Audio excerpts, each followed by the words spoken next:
அயனா துணியில ஜாலியா நிலாஞ்சோலன் ஒரே ரொமான்ஸ் ஆட்டம் பாட்டம் கொண்டாட்டம் ஃபேமிலி மொத்தமா ரொம்ப ஜாலியா இருக்காங்க. அந்த இதுல ஈவென்ட்ல வந்து பாத்தீங்கன்னா நம்மளோட பாண்டி கூட ஒரு பொண்ணு ஆடுது, அதை பழம் வீடியோ எடுத்து வச்சிருக்கான். அதுக்கப்புறம் வந்து பாத்தீங்கன்னா அந்த பொண்ணு சூப்பரா இருக்கீங்க ஃபேமிலி அப்படின்னு சொல்லிட்டு அந்த பொண்ணு அப்ரிஷியேட் பண்ணிட்டு அங்க போயிடுது. அது சோழனுக்கு வந்து சந்தா கிட்ட இருந்து போன் வந்து சந்தா கிட்ட பேச போறாரு. உடனே பல்லவன் சொல்றான், நீ இந்த போட்டோ பாருங்க, நான் ஸ்டேட்டஸ் வைக்க போறேன் அப்படின்னு சொல்லிட்டு சொன்னேன். அதை ஸ்டேட்டஸ் வச்சு விட்டுறா. நம்ம பாண்டி டான்ஸ் ஆடுறது ஸ்டேட்டஸ் வச்சு விட்டுறா. அது வானதி பார்த்து பாண்டி போன் அடிக்குது. அங்க இருக்கிற சவுண்ட்ல பாத்தீங்கன்னா பாண்டி போன் வரதே கேட்கல. அதுக்கப்புறம் ஒரு வாய்ஸ் மெசேஜ் போட்டு விடுது. அந்த வாய்ஸ் மெசேஜ் எடுத்து பாக்குறாரு. அவர் அந்த வாய்ஸ் மெசேஜ் எடுத்து பார்க்கும்போது கரெக்டா அங்க இருக்கிற சவுண்ட்ல ஆஃப் பண்ணிட்டாங்க.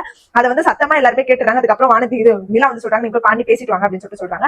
அதில் வந்து பாத்தீங்கன்னா பாண்டி போய் பேசுறாரு. பேசிட்டு உடனே என்ன நீ ஏதோ ஒரு பொண்ணு கூட போயிருக்கேன் அப்படி ஃபேமிலியோட போலியா அப்படின்னு சொல்லிட்டு சொன்ன உடனே என்ன நீ ஒரு பொண்ணு கூட டான்ஸ் ஆனதுக்கு நீ இப்படி பேசுவ, உனக்கும் பாண்டி நம்பிக்கை கிடையாது, நீ இப்படிதான் இருப்பியா வானதி, ஒரு வீடியோ பார்த்தோன்னே இப்படி பேசுவேன், நீ பின்னாடி ஃபேமிலியில இருக்கவங்க எல்லாருமே இருக்காங்க, அது கண்ணுக்கு தெரியும் அப்படின்னு சொல்லிட்டு இவ கோவப்படுறதுக்கு நம்மளோட பாண்டி விசார் அவர் கோவப்பட்டார். உடனே வானதி இல்ல ஆமால சாரி பாண்டி அப்படியே உடனே அந்த பொண்ணு பம்புமே ஆமால சாரி பாண்டி நான் உன தப்பா நினைச்சிட்டேன், ஐ லவ் யூ அப்படின்னு சொன்னேன். சரி ஓகே அப்படின்னு என்ன ஓகே சொல்ற ஐ லவ் யூ சொல்ல அப்படின்னு சரி ஐ லவ் யூ அப்படின்னு சொல்லிட்டு சமாதானப்படுத்திடுறாரு. அடுத்து வந்து பாத்தீங்கன்னா சோழனும் நிலா வந்து ரூமுக்கு வந்துடுறாங்க. சோழன் சொல்றாரு, நிலா நீ எவ்வளவு பரவாயில்ல நிலா, அந்த வானதியோட கம்பேர் பண்ணி பார்க்கும்போது எவ்வளவு பரவாயில்ல நிலா அப்படின்னு சொல்லிட்டு பேசிட்டே இருக்கும்போது அங்க ஆட்டப்பட்ட கொண்டாட்டத்தோட அங்க ஒரு பொண்ணு கிட்ட வந்து அந்த பொண்ணு சூப்பரா டான்ஸ் ஆடுங்க அப்படின்னு சொல்லிட்டு போட்டோ எல்லாம் எடுத்திருக்கேன். அந்த போட்டோ பார்த்துட்டு அவர்ல ஐயோ இது நிலா பார்த்தா பிரச்சனை எடுமே அப்படின்னு சொல்லிட்டு அதை மறைக்க பாக்குறாரு. உடனே என்ன மறைக்கிறீங்க அப்படின்னு நிலா கேட்கறாங்க. நீ கொடுங்க நான் பாக்குறேன் அப்படின்னு இல்ல பல்லவன் அப்படின்னா பல்லவன் தானே கொடுங்க நான் பாக்குறேன் அப்படின்னு சொல்லிட்டு அதை பார்த்துட்டு என்ன இது போட்டோ எடுத்திருக்கேன் என் கூட தான் நின்றுட்டு இருந்தேன், நீ எப்ப போய் போட்டோ எடுத்த, அதுல இருந்து அந்த பொண்ணோட பேர் வரை சேவ் பண்ணி வச்சிருக்க, கம்பெயின் கொடைக்கானல் சேவ் பண்ணி வச்சிருக்க, எதுக்கு நீ சேவ் பண்ணி வச்சிருக்க அப்படின்னா இல்ல எங்க வந்து மெமரிஸ்க்காக சேவ் பண்ணி வச்சிருக்க அப்படின்னு அந்த பொண்ணு பிரச்சனை என்ன பண்ண அப்படின்னு நிலா பேச ஆரம்பிச்ச உடனே சண்டை போட ஆரம்பிச்சு. நம்ம சோழன் சொல்றாரு, நிலா நான் இந்த ஸ்டெப் போட அதை பார்த்துட்டு அந்த பொண்ணு ஒரே சண்டை போய் இது பண்ணிச்சு, என்ன பார்த்து ரொமான்ஸ்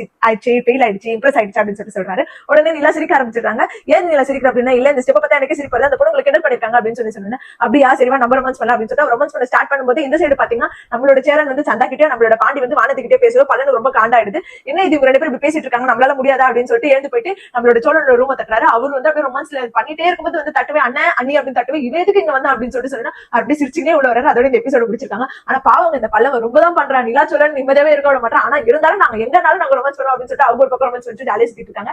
சோ பாப்போம் இதுக்கப்புறம் என்ன நடக்குதுன்றது நமக்கு அப்கமிங் எபிசோட்ஸ் தான் தெரியும். இந்த மாதிரி மோர் அப்படி சப்ஸ்கிரைப் பண்ணிக்கோங்க.